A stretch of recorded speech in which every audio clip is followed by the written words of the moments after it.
Dia de Jogo.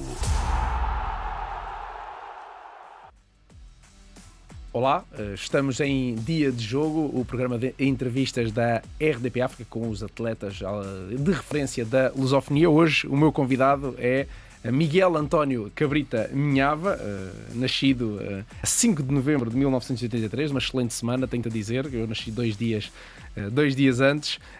Olá Miguel, como é que estás? Bem, e já há algum tempo que não ouvi o meu nome assim, o meu nome completo, fico satisfeito. Desde a escola primária, não tem problema nenhum. Muito bem.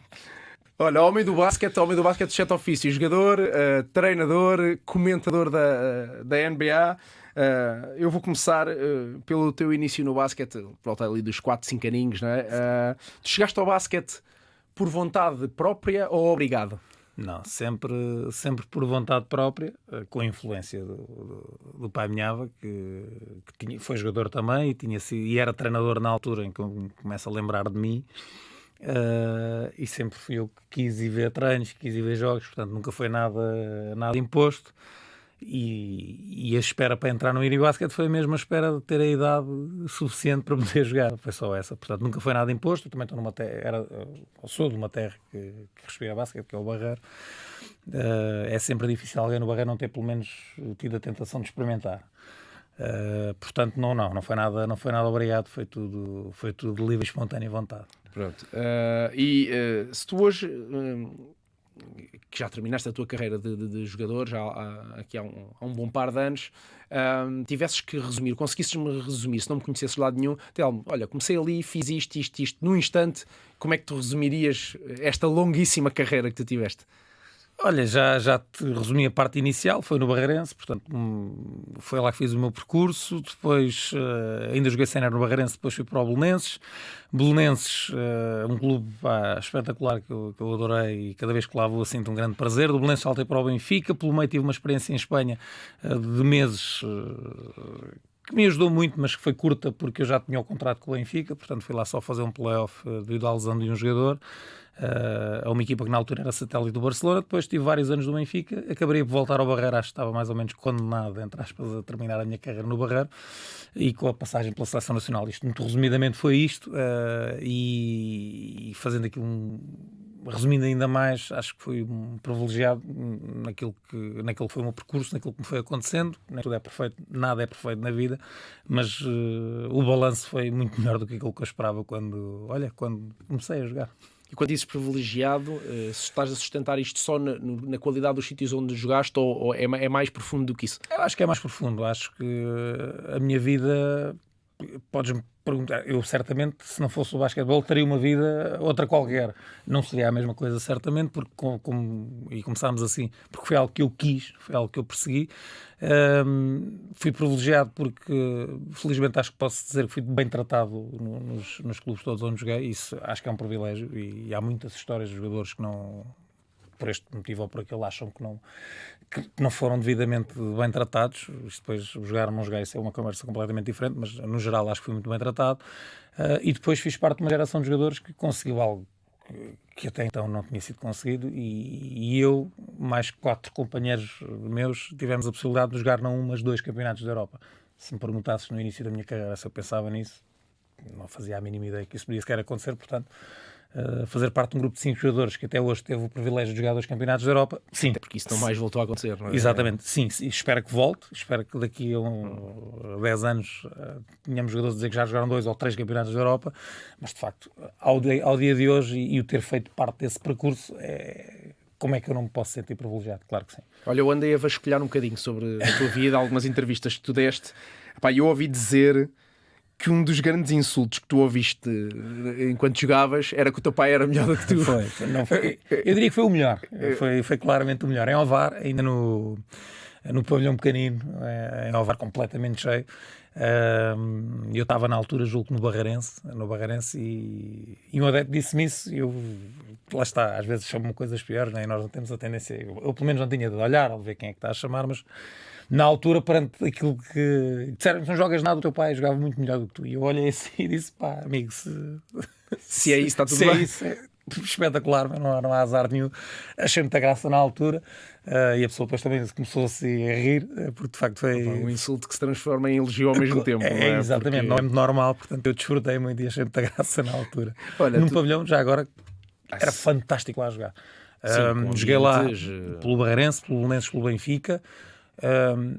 Eu já disse isto algumas vezes.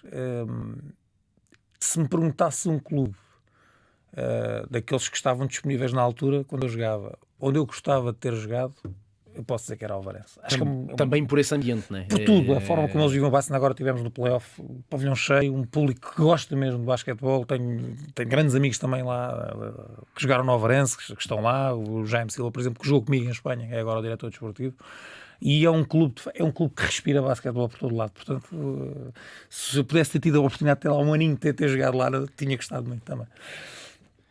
Influência do teu pai. Tu quando chegas, tu quando dizes-me que vais para o mini basquete, quando começas por vontade tua, mesmo certo. O teu pai sendo treinador, certo. E quando chegas à etapa de passar do basquete de formação para o basquete profissional, do teu pai ou da tua família há incentivo ou entrave? Porque é uma passagem delicada, não é?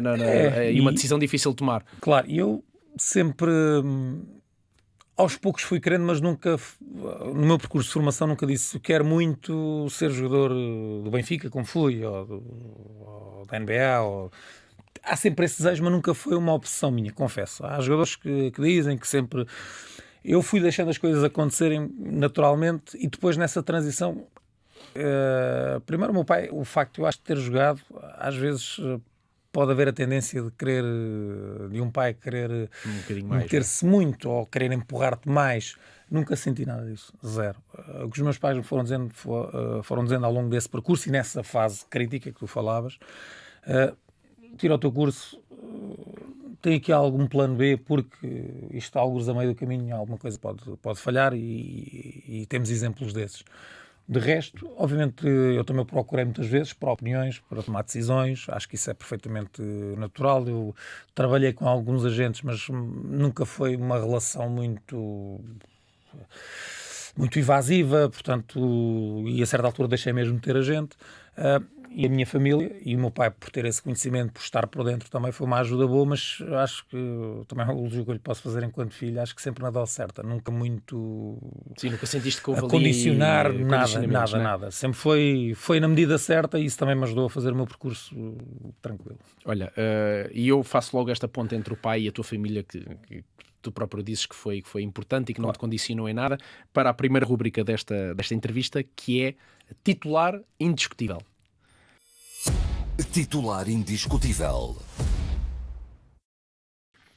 E na rubrica titular indiscutível, eu quero que tu me digas, e já que estamos a falar de basquete, vamos pensar em 5 jogadores, o teu 5 inicial de pessoas que foram completamente imprescindíveis para a carreira que tu tiveste. Se é que consegues fechar. Não estás a falar de jogadores?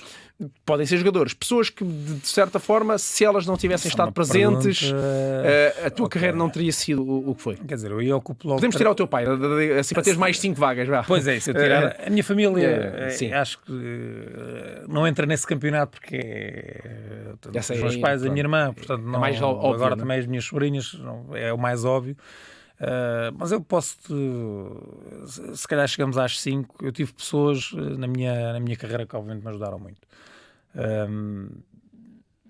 Uma pessoa muito especial que já não está cá, que é o Luís Silveira, no Belenenses. Acho que foi o primeiro treinador que, não que os outros não tivessem confiado em mim, por exemplo, na formação, o Sérgio Seixas foi uma pessoa super importante naquilo que me viu como jogador, quando eu ainda estava no Barreirense, naquilo que pensou para mim, na altura pôs-me a jogar basquete, era uma coisa quase impensável, e teve ali uma visão também um bocadinho diferente daquilo que a maior parte dos treinadores tinham na altura. O Luís Silveira, porque a nível sénior, foi aquele treinador que agarrou em mim e que quase joga, estás à vontade, mas liberta-te e por mim eu não te vou condicionar nada, e foi muito importante para eu perceber que podia jogar a um nível mais elevado. Tenho que falar também no Henrique Vieira, que infelizmente também já não está connosco, e que nós ali até a certa altura tivemos ali, a nossa relação foi difícil, mas eu tenho, aliás, até pela família, tenho também boas memórias do Henrique, e na altura foi ele que me puxou ali para o Benfica. Eu já o tinha conhecido antes no campo da Adidas quando fui a Berlim.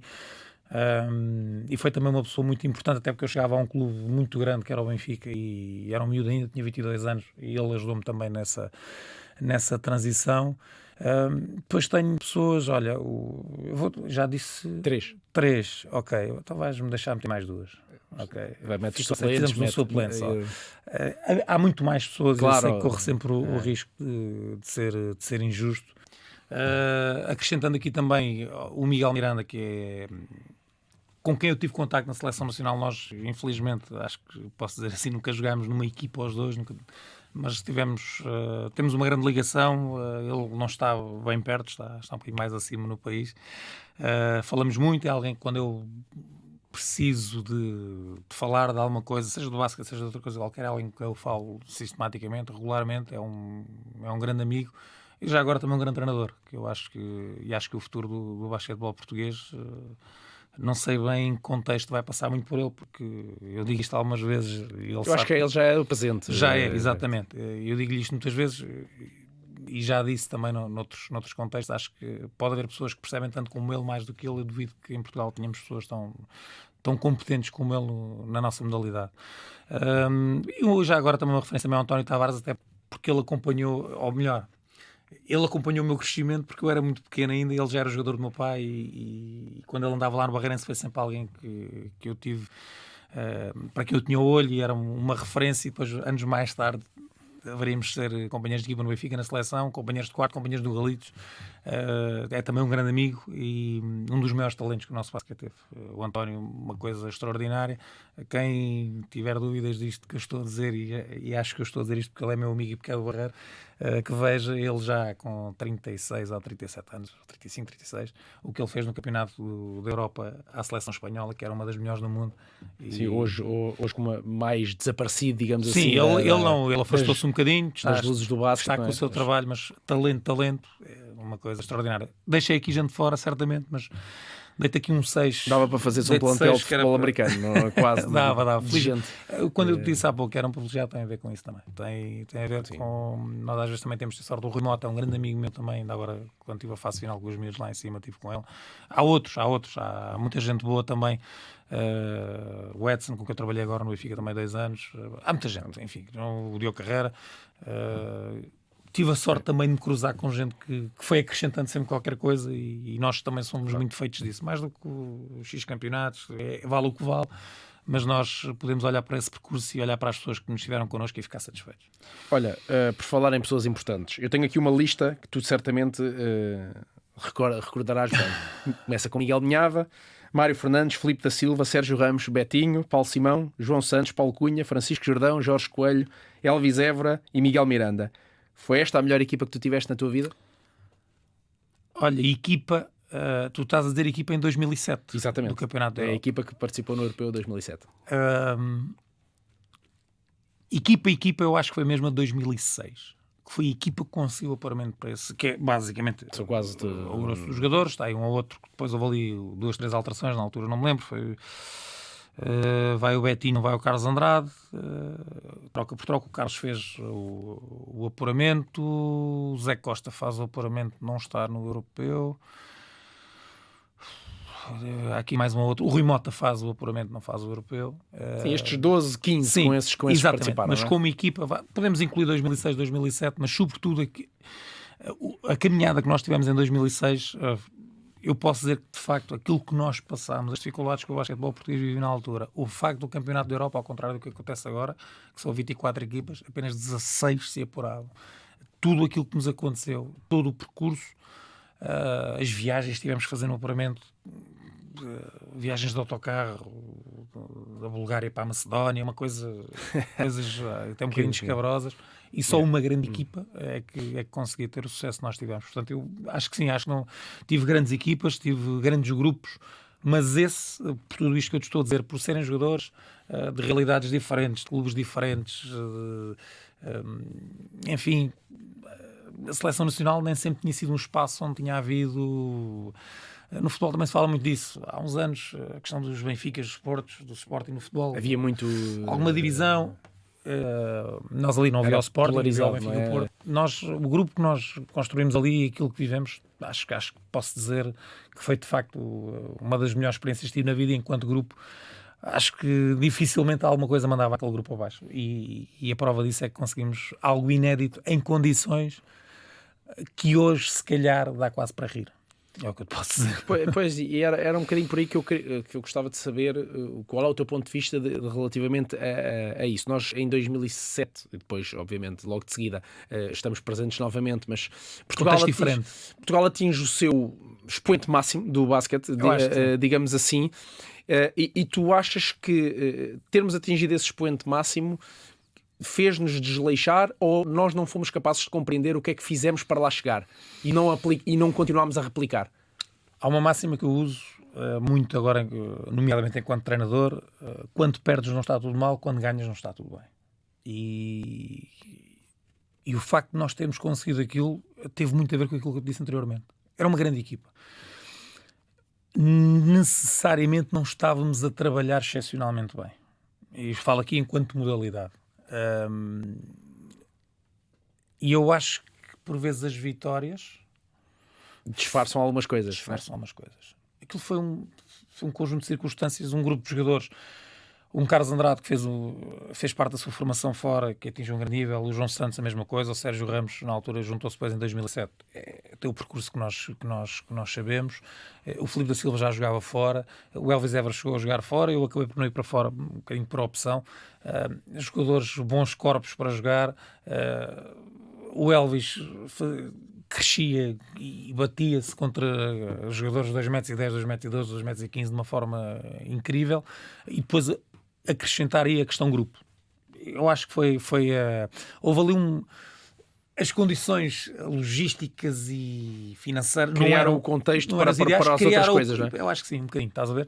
E como o grupo era muito bom, tudo correu muito bem, mas os sinais sempre estiveram lá, e eu acho que desligámos um bocadinho. Eu lembro-me já, na minha última ida à seleção, de conversar com alguns responsáveis e dizer: onde é que está o futuro, onde é que estão os jogadores jovens a chegar aqui? Portanto, os sinais estavam lá de que era preciso fazer mais.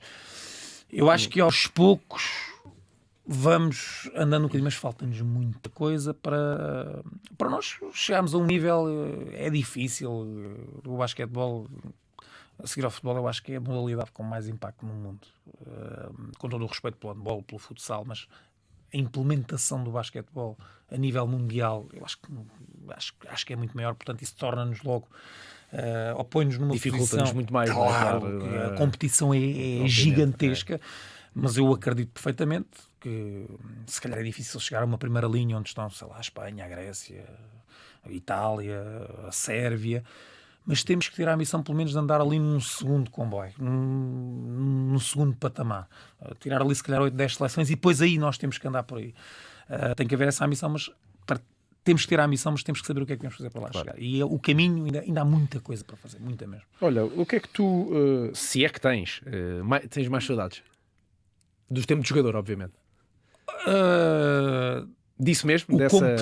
Sim, isso aí sim, claramente. E são tempos que não voltam, ou seja, a tua parte da competição é diferente, seres treinador ou jogador, mas acabas por ter o desafio de chegar ao fim de semana, de querer superar os outros, de olhar para as outras equipas, o que é que temos de fazer, o que é que não temos de fazer, queremos ser melhores.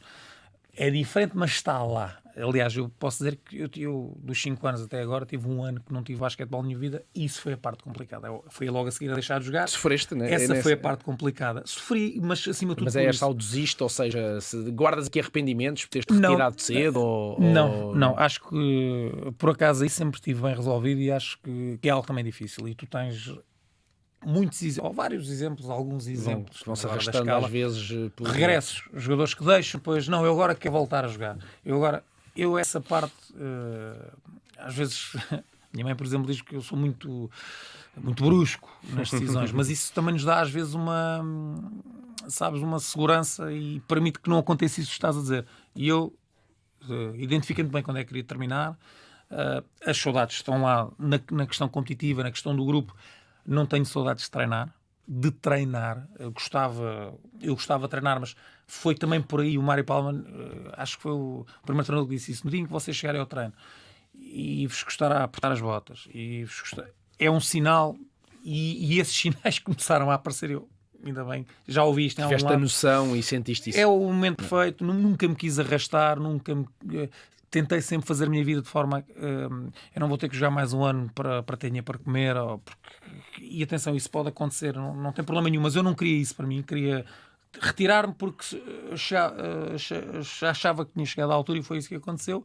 Agora, o querer jogar, o querer... Isso não... Eu acho que só alguém que tenha passado pelo basquetebol porque teve talento, mas até nem gostava muito, ou por outra modalidade qualquer, é que pode sentir isso. O gostinho de tu jogares, de querer marcar pontos, de querer fazer as coisas bem, esse não desaparece.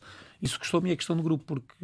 E aí é diferente. Claro, A tua vivência enquanto treinador é uma coisa, enquanto jogador é do dia para a noite, e disso tenho muitas saudades. Olha, aqui ainda sobre a tua carreira, para fechar um bocadinho do que foi aqui a tua carreira, há uma história que tu contas noutra entrevista que eu ouvi, gostava que tu contasses aqui, a história que tens com o Luís Magalhães e no Sporting. Que acho que é uma coisa engraçada, não é? Para o Feliz Magalhães, ainda agora troquei mensagens com ele, que é uma pessoa que tem um registro muito próprio, é uma pessoa enfim, é muito especial. É uma pessoa que não tem comparação, isso é bom. Sim. Eu estou a dizer isto como elogio, é uma pessoa que tem o seu registro e na altura, portanto, eu já estava retirado. Não é? Há 10 anos, ou acho que era há 10 anos, uma coisa assim. E fui fazer um trabalho pela Sport TV a Alvalade, um género de um congresso, uma coisa algo deste género. E depois estive lá e depois cá fora encontrei o professor Luís Magalhães e disse: "Então, prof, está tudo bem?" O Sporting estava a retomar, não é? O Sporting estava a retomar, já tinha sido anunciado, ele já estava a fazer a equipa. E, prof, tudo bem, então, como é que está a correr este regresso e tal? Muito complicado, não há jogadores portugueses, é muito complicado. Mas pronto, andei à procura e depois tem ali uma pausa ali de 2 segundos, olha assim para mim, olha lá.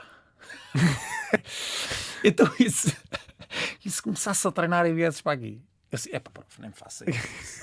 Impossível, eu não faço nada, não sei o quê, o meu corpinho, isto não dá para nada. Ele estava a brincar ou estava a falar sério? Nem sabes. Um dia vou-lhe perguntar, juro, se tu tivesse dito que sim. Nunca perguntei assim, prof, se eu tivesse dito que sim, como é que a gente resolvia aquilo? Como é que íamos assinar o contrato a seguir? E foi de facto, e eu fui para casa a pensar, será que ele estava a falar a sério? Eu disse, mas mesmo que tivesse, também já não tenho condições. Mas eu, por acaso, olha, já estive com ele outras e tenho que lhe perguntar isso. Mas fiquei a pensar e foi muito engraçado. Olha, vamos saltar para mais uma rubrica e esta chama-se Treino à Porta Fechada. Treino à Porta Fechada. Olha, e na rubrica Treino à Porta Fechada são perguntas um bocadinho mais... desafiantes, vou-lhe chamar desafiantes. Não me prometo que possa estar à altura, mas resposta na ponta da língua para isso. Em algum momento da tua juventude, enquanto jogador, passou-te pela cabeça jogar na NBA? Aquilo que tinha dito há pouco, não muito. Obviamente, quando tu vês e gostas, olhas e dizes, se eu estivesse ali. Olha, uma história também engraçada.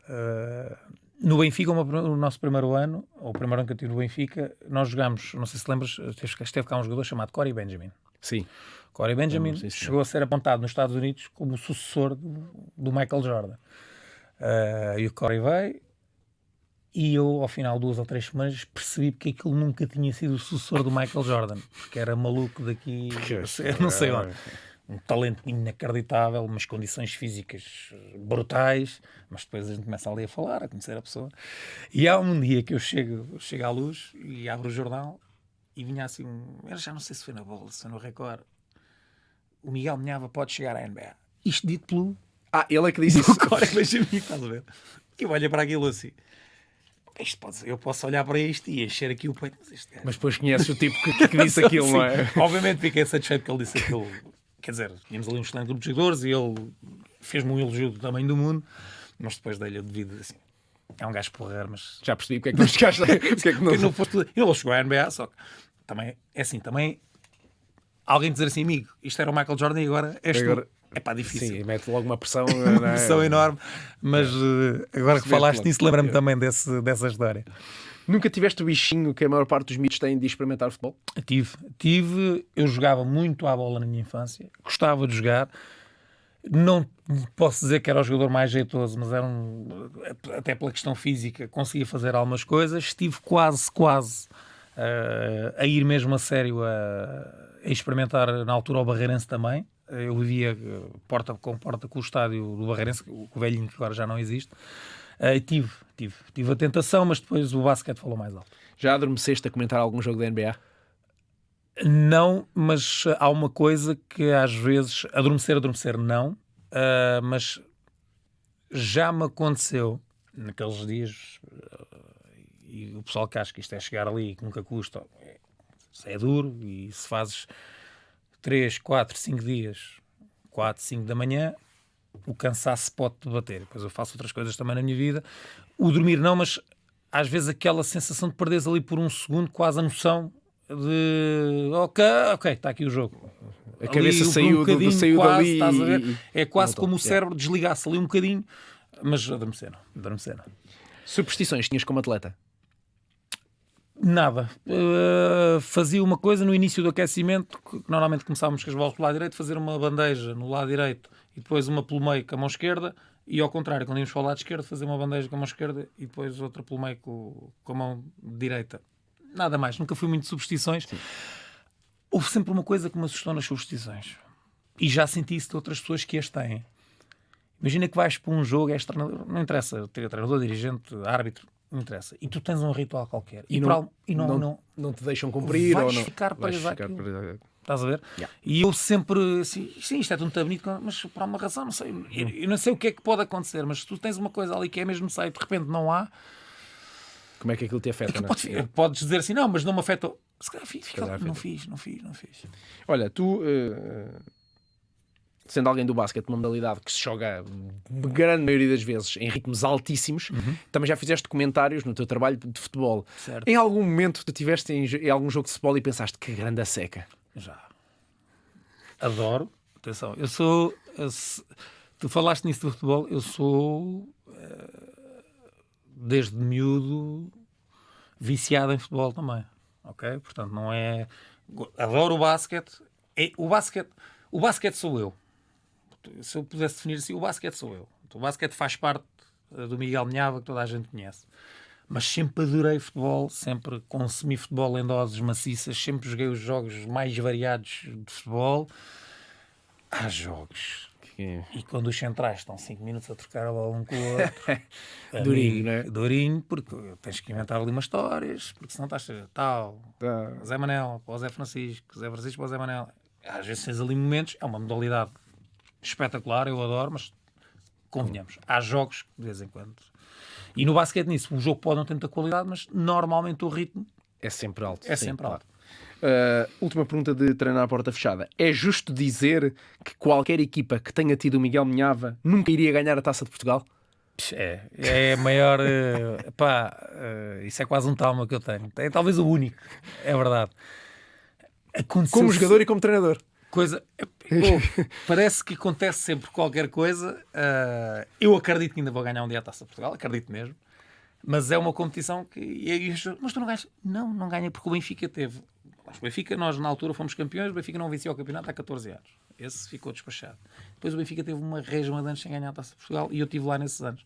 Sabes qual foi o ano que o Benfica ganhou a Taça de Portugal? Quando eu saí, sabes quem é que foi à final contra do Benfica? Contra o Galitos. Portanto, foi...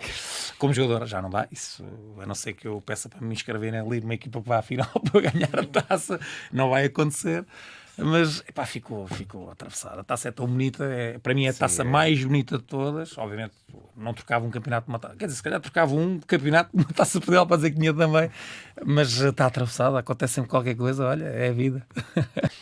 Miguel, hoje tu és treinador e comentador, começando pela parte do treino. É algo que tu, enquanto jogavas, pensavas em fazer ou surgiu depois como quase um escape para manteres o prazer do basquete? O que seria legítimo, mas não. No meu caso... Estava pensado. Sempre tive a vontade. Depois, ao longo da minha carreira, eu tive uma experiência fantástica e ainda cedo que me permitiu perceber que era um caminho que eu gostava de seguir. No Belenenses ainda era um miúdo, tinha 21 anos e na altura... Eu não fui para estágio, eu tirei o curso de Educação Física, não fui para estágio porque fiquei com biomecânica para fazer na Faculdade de Publicidade Humana. O que é que isso me permitiu? Ter mais tempo.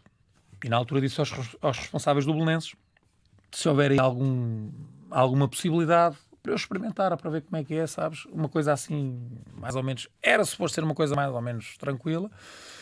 E na altura surge ali uma possibilidade de ser adjunto de uma equipa de sub-18, uma coisa assim, já não me recordo, acho que era sub-18. Perfeito, É isso mesmo. É isto que eu quero. Como adjunto, a coisa também, pronto, se tiver que falhar, não é grave. E passado para aí 2 semanas, a Mariana Kostrukova, que treinava a equipa de sub-19 do Belenenses, vai para treinador do Carlos Jamor. E ficou ali uma Sobrou o adjunto, vaga. não é? Miguel, então e se tu fosses treinar a sub-19? Eu, alto, espera que isto é outra coisa. Isto é... Mas lá pensei, ok, vamos embora. Olha, e foi um ano que correu muito bem. Uma das minhas jogadoras, por exemplo, é a Joana Pessoa, que agora é árbitra. Que árbitro. Que era a melhor jogadora da equipa até na altura. E eu aí percebi logo, eu já tinha essa ideia. Sempre olhei para os treinadores das duas formas, percebendo aquilo que eu achava que era bem feito, fazia sentido, mas também percebendo muitas coisas, e isto para mim é igualmente importante enquanto treinador, tu perceberes por onde é que queres ir, o que queres fazer e aquilo que não queres e que achas que não faz sentido. E eu fui tendo sempre esse olhar para as duas vertentes com os vários treinadores que tive. Portanto, esteve sempre presente, foi sempre um desejo. Depois no Galitos também, aí retomei no Benfica, era difícil, porque era um registro diferente. Quando voltei ao Galitos, como deves calcular, as condições financeiras não eram semelhantes às que eu tinha no Benfica, pedi para me arranjar uma equipa, então fiz 3 anos no Galitos e aí tirei as dúvidas. Não, eu quero isto. Agora estamos num país em que tu seres profissional de basquete é complicado. Sim. E eu tenho andado aqui neste equilíbrio entre a minha vida profissional e o ser treinador, mas quero fazer um caminho e tenho feito um caminho de forma a aproximar-me cada vez mais e depois pode chegar um momento em que és confrontado com tens isto, vais ter que ir para um lado ou para o outro. Mas poder escolher é sempre uma benção, não é? Para mim é exatamente isso. E eu tenho conduzido as coisas assim. Agora, perguntas, tens o desejo? Tenho, acho que, quer dizer, modéstia à parte, acho que tenho condições para. E como é que hoje ainda tens saúde para conciliar isto tudo? Ou seja, trabalhas como jornalista, fazes os jogos da NBA, faz tantas da manhã e ainda és treinador de uma equipa exigente, porque o sub-18 do Benfica tem uma exigência grande, não é? Porque não sou novo o suficiente para continuar a jogar e não sou velho ainda para não conseguir fazer isso. Mas sai do corpo, não é? Sai do corpo e vai chegar um dia, e eu sei que vai chegar um dia, até por questões familiares, o que seja, que a coisa tem que ser pelo menos diferente. Claro. Eu para já vou atender este registro, mas como te disse, se calhar vai chegar um dia que eu vou dizer não deu, não houve a oportunidade certa e não há drama nenhum, mas quero fazer, é exatamente isto que eu quero, não quero estar. Agora se um dia for confrontado com a possibilidade, ok, vou-me sentar e vou ponderar. Tu treinas miúdos nascidos em 2006, 2007, geração deste ano, não é? Sim. E eles sabem quem é que foi o Miguel Minhava que jogou o Eurobasket 2007? Alguma vez lhes mostraste vídeos? Ou eles viram isso. E já falaram sobre isso alguma vez? Olha, nunca lhes perguntei se eles tinham visto, acho que eles têm uma ideia de que eu joguei, que joguei no Benfica, que joguei na Seleção Nacional. Esta é uma geração um bocadinho diferente, sabes? E eu não estou a dizer que é nem pior nem melhor. Eu faço sempre questão de dizer isto. São diferentes, os tempos são outros. Quer dizer, eu cresci, se me perguntares, diz-me uma das primeiras memórias que tens quando eras miúdo e começaste a jogar basquete. Ir a um campo de verão e ver o Mike Plowden. Ponto. Claro. É das primeiras coisas que eu me lembro, no Barreiro. Se perguntares a um miúdo agora, ele não... Primeiro porque, e eu acho que isso é algo a mudar, proporcionamos pouco isso. Tem que haver maior contacto, porque tu saberes o que está para trás. O meu pai, por exemplo, outra das memórias que tenho é levar-me ao Pavilhão da Luz. Lembro uma vez um Benfica Panathinaikos que não conseguimos entrar e voltámos para casa. Mas íamos ver, lembro de ver com o Maccabi, na altura acho que era o Butler Bolonha, N equipas, o Partizão, algo do género, vi vários jogos e isso ficou marcado. Olhava para o Carlos João, para o Mike Plowden, para o Pedro Miguel, o Henrique já não tenho grande memória. Eu neste caso até te perguntei, fiz esta referência à data porque o ano em que tu jogaste foi o Europeu 2007, foi o ano em que eles nasceram. Exatamente. Eles não teriam a oportunidade de ter ido. Precisamente. Eu não fui ver, mas acho que havia um bocadinho mais de interesse, sabes, de ver. Agora há muita distração, são um bocadinho mais desligados dessa parte, se calhar mais de referências. Até podem ter referências, mas as do presente mais e não atuais. as de para trás. Acho que eles fazem uma ideia, mas agora nunca e principalmente com miúdos, quando é que eu entre aspas, puxo um bocadinho dos galões. É quando Claro. lhes tenho que dizer aquilo que vos possa estar a passar na cabeça. Já passei, já vivi, estive aí, sei o que é que vocês sentem. Digo-lhes muitas vezes, eu na minha carreira fui o jogador imprescindível, fui o jogador que entrava uns bocadinhos, fui o jogador que não jogava. Portanto, passei por isso tudo. Há jogadores, por exemplo, tu pedires, sei lá, um Cristiano Ronaldo, que ele perceba claramente como é que se sente um jogador que é pouco utilizado, que às vezes fica fora dos convocados. É difícil porque ele não passou. Uma coisa é Claro. tu teres uma ideia que não que sim. será fácil, enfim. Outra coisa é teres passado. Quando eu puxo os jornais é para dizer isso. Pá, atenção, vocês podem achar que eu não sei o que é que vocês... Não. Tu estiveste nas Estive fases lá, todas da Leva. passei, vivi isso. Claro. São os únicos momentos, ou às vezes para meter com eles, sei lá, quando falham não sei quantos Até eu lances, marcava até isso, eu não é? vou lá não treinar, não sei como, é uma questão de brincadeira, mas fora isso não gosto se eles quiserem ver, Sim. vão ver que ainda não há tanta coisa como há agora, mas Mas há ainda, para há, aí uns ainda há umas videozitos. coisinhas. Última rubrica, minuto de compensação. Minuto de compensação. Minuto de compensação.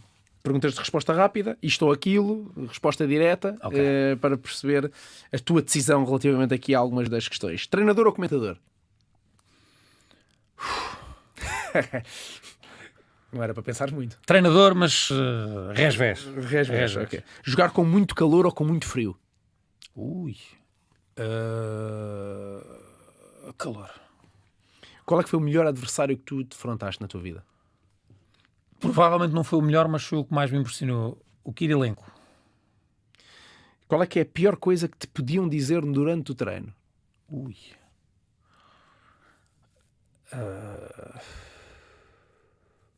Não chores. Quando se pedia uma falta. Era chorão. Não é? Era um bocado. E dizerem-te isso Sim, é a mesma é. coisa quando o pessoal está irritadíssimo. Calma. É um bocado dentro desse campeonato. Qual é que foi o melhor elogio que te fizeram como atleta? Tirando o outro do Benfica. o Sim, Tony, sim, sim. Não é? Que vais para a NBA.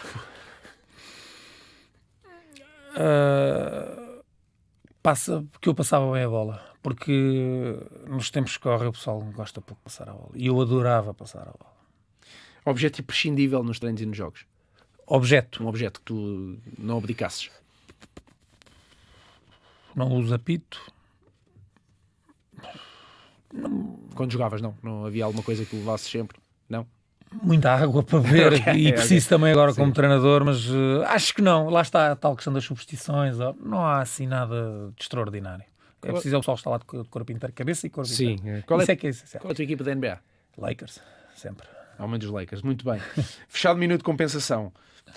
Uma pergunta que eu te faço que se calhar com algum distanciamento agora consegues-me responder. Hoje os jogadores, os principais jogadores vendem também muito a sua imagem através das redes sociais.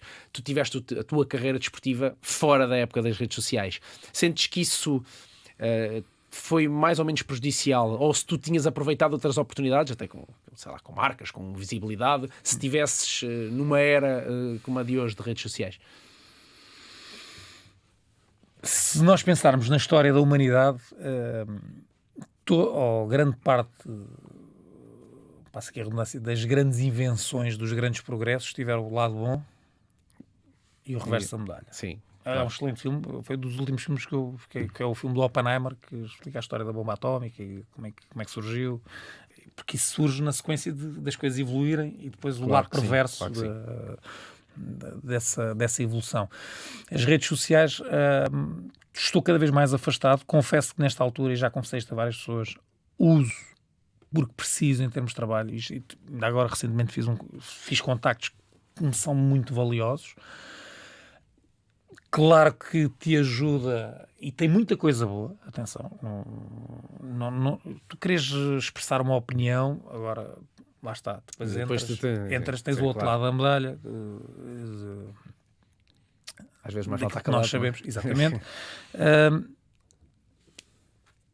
E acho que nesta altura, e a NBA é um bom exemplo, tudo o que é em excesso, eu vejo, por exemplo, o Draymond Green a analisar equipas e adversários como se estivesse a ser... Se fosse um analista, não é? Eu acho que isso é passar a linha. Acho que é passar a linha porque não tens nada a ver com as opções dos treinadores contrários, não tens que olhar para os teus pares com o olhar de ele não faz isto ou aquilo. Acho terrível. Isso, por exemplo, acho um lado muito perverso. Agora, na medida certa, acho que sim. Acho que teria tido outro impacto e ajuda-te também na questão do... eu tive agente em algumas fases, outras não tive, mas de tu quereres chegar a outra gente, queres mostrar-te a outras realidades, se calhar Também pode ajudar, lá está, se for bem gerido, o não é? lado bom, é o lado bom. Olha, corrige-me se eu estiver errado, mas como é que alguém que foi profissional de basquete passou praticamente todos os dias da vida entre os 5 e os 40 anos dentro de um pavilhão, só foi à NBA agora a no primeira All-Star. vez? Olha, uma das razões é precisamente por ter estado ligado quase sempre ao basquete, porque Não há tempo. é difícil, não há tempo, portanto, a meio do ano. E, aliás, isto aconteceu, e na altura eu falei com o Benfica com muita antecedência, os treinos tiveram que ficar entregues a alguém, ou seja, e eu acho que foi um bocadinho por causa disso. Sempre achei, depois, mais Não ou foi mais... por falta de vontade. Claro que não. E o que eu gostava mesmo, adorei ir ao All-Star, mas gostava mesmo, era de acompanhar umas finais. E um dia vou fazê-lo. Não sei se enquanto profissional, não sei se na vertente profissional ou vertente pessoal, vou fazer. Mas acho que é um bocadinho por isso. Nunca dá muito jeito. Tens o compromisso normalmente até junho ou final de junho e isto foi uma situação completamente excepcional. Eu acho que teve a ver mais com isso, falta de vontade. Não de certeza, não é? Não de certeza, já. Por exemplo, tivemos aqui o Campeonato do Mundo aqui ao lado, fui ver, Jogos da Espanha. Portanto, é mesmo uma questão de gestão do lado de cá do basquete e do treino, mas... há um dia, volto a dizer, e na vertente pessoal irei sempre, ou seja, até posso ir lá antes, como fui agora, em trabalho, mas há um dia que vou agarrar amigos. Vou de um lado para o outro e vou acompanhar para sentir a experiência de outra forma. Olha, antes de fechar com a parte, a última que não falei, que é a parte aqui da comunicação, falámos um pouco, mas não muito. Tu acompanhaste o BAL, as finais do BAL, em que o Petro sagrou-se campeão, ou não tiveste a oportunidade Não de tenho ver? acompanhado muito, mas sei que, e percebo, o Petro, cheguei a jogar Está a ter contra um o Petro. impacto de nível NBA quase, à sua medida, Era obviamente, isso que eu mas estava- na é isso que eu ia visibilidade dizer. e na imagem e tudo o que está a ser feito, não é? Eu há vários anos que digo que em África está ouro. E nós vemos agora alguns jogadores a chegar, alguns já são vários jogadores a chegar à NBA, porque cada vez mais as oportunidades estão a aparecer mais cedo, cada vez mais os talentos estão a ser identificados mais cedo. Eu nunca tive dúvidas. As universidades também já começam a ir buscar Nunca jovens. tive dúvidas, quer dizer, tu chegas fui a Angola já há uns anos, mas entrar, perceberes o potencial que está espalhado em África é uma coisa que não tem explicação, e era mesmo uma questão de, às vezes, sabemos que depois há o outro tipo de dificuldades, mas no contexto certo eu não tenho dúvidas nenhumas do que pode vir dali, e falamos da NBA, que se calhar é o lado mais visível, mas em Espanha Pois, despontam vários não vai jogadores ser que vêm da África e noutros países também, e esse foi mais um passo grande para que essa realidade seja cada vez mais regular, digamos assim. Olha, tu disseste-me que obviamente formaste em comunicação, depois estiveste ali antes na educação física, depois na comunicação, mas como é que... Eu perguntei-te a tal questão do treinador, se estava pensado, tu disseste-me que sim, estava pensado. E a parte do comunicador, comentador, repórter, também estava pensada, ou tiraste o curso só porque gostavas e depois era o que viesse à Foi rede? uma mistura disso tudo. Eu na altura estava no Benfica e eu sempre gostei de ter mais coisas. Acho que não podes ir a todas, porque senão depois não fazes nada em condições, mas sempre gostei de aquilo que eu disse. Ok, eu queria ser profissional de basquete a partir de certa altura, mas tirar o curso de Educação Física, viver outras realidades. Eu lembro-me, no Europeu, nós depois tínhamos ali uma brincadeira qualquer, já não me lembro se era os jornais, o que era, comecei a escrever umas coisas e o pessoal depois apartava comigo, escreve lá tudo. Pois, claro. Pronto. E quando estava no Benfica, depois percebi que havia ali um protocolo com a Universidade Lusófona e se eu fizer aqui a coisa sem stress, vou fazer e tal. Sempre gostei muito aquilo que disse do futebol, de acompanhar, e inevitavelmente tu começas depois também a ter um olhar mais crítico sobre o trabalho que é feito, a forma como os jornalistas trabalham. Eu ia para a faculdade os 2 primeiros anos do Barreiro para a Quebrada, que ainda era uma viagem considerável de transportes, demorava aí umas 2 horas, comprava o Record, a bola, Ias a consumir isso tudo, não é? lia tudo, chegava lá, entregava o jornal, porque o pessoal já sabia que eu vinha do Barreiro e depois que eu trazia o jornal eu dava-lhes, era este o ritual, e habituei-me a ter esse olhar. E depois ali a partir de certa altura, "Olha, vou tirar, se entrasse e não gostasse, Está tudo bem? fora, fui gostando. Sim.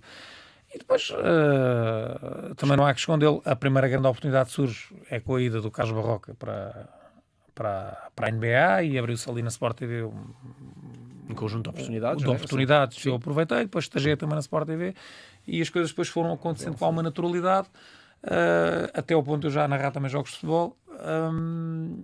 É um mundo que me fascina, ok? Não é perfeito, não é. Não há nada que seja perfeito. Eu acho que aqui e ali temos que também ter um olhar mais crítico e para aquilo que é o nosso trabalho, e agora estou a falar do outro lado, mas não estou a responder à tua pergunta, sempre com alguma curiosidade, e a partir de certa altura experimentar, foi curiosidade, experimentar, ok, porreiro, e está aqui uma... Eu tive um ano sem basquete, mas não tive porque já tinha também a NBA, ou seja, permitiu-me também ali estar sempre ligado, e de uma forma mais... como é que eu posso dizer isto?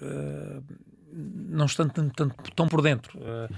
Ver um bocadinho de fora, ver mais o panorama global, e depois com a grande dificuldade, ou com o principal desafio, digamos assim, que é tu dares às pessoas algo que tenha qualidade, mantendo o equilíbrio naquilo Esse é o que deve desafio. ser a emoção, que não deve ser o exagero, que deve ser um olhar de análise, mas a pessoa que está lá em casa não tem que ser especialista de basquete, e depois encontrar Tem que estes haver o tal equilíbrio. não é? equilíbrios. Tá.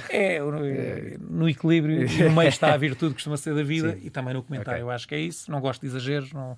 tenho o meu registro, não sei se é bom ou se é mau, as pessoas, mas tento sempre ter este equilíbrio. A emoção, sim, claro, quem está lá em casa tem que se sentir entusiasmado. Depois, sendo eu alguém que jogou e que é treinador, por vezes posso ter a tendência de ser demasiado exaustivo, ou de descrever em demasia algo que já é um detalhe que se calhar não faz muito sentido, e eu vivo permanentemente nesse equilíbrio.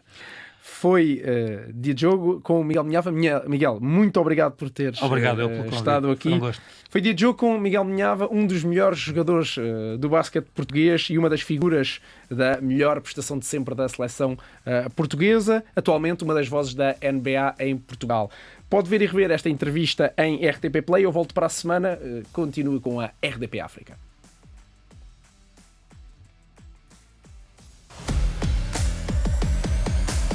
Dia de jogo.